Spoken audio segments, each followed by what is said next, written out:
who dreamed up Charlie, Matilda, and the BFG. Today, we're time traveling to meet Roald Dahl, the king of crazy, clever stories.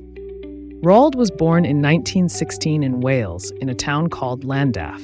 His parents were from Norway, so he grew up with English and Norwegian stories at home. He loved playing outside, collecting creatures, and planning pranks with friends. He once put a dead mouse in a candy jar as a joke. Yup, he was a little mischievous.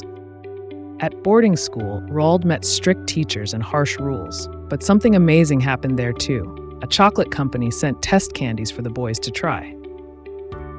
He tasted new chocolates and imagined hidden rooms, wild flavors, and wacky inventors. Years later, those memories helped him write Charlie and the Chocolate Factory. When he grew up, Roald wanted real adventures.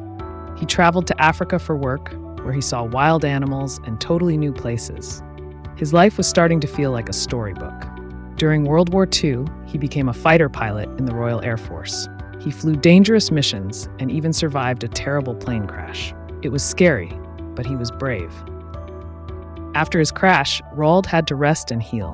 While recovering, he began writing about his flying adventures. That's how his life as an author truly began. At first, he wrote stories for adults, but soon he discovered something magical. He loved writing for children most of all because kids understood his wild imagination. Roald created unforgettable characters: Charlie, a kind boy in a chocolate wonderland; Matilda, a tiny girl with a giant love for books; and James, who sailed away inside a giant peach.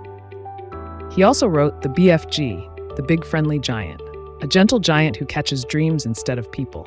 Roald loved mixing scary ideas with silly, friendly twists. He wrote in a little hut in his garden. He sat in a big, cozy chair with a blanket, a board on his lap, and yellow paper. He wrote by hand with a pencil, making up new worlds just for kids. Roald didn't always follow the rules of writing. He invented funny words like snozcumber and whiz-popping. In his stories, kids are often cleverer than the grown-ups. He faced sadness in his family life, and one of his children became very ill.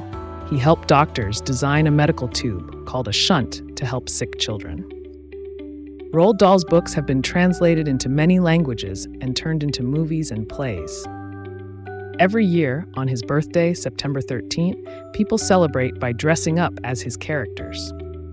He wasn't perfect, and like everyone, he made mistakes in his life. But his stories remind us to use our imagination, be kind, and never underestimate the power of a child.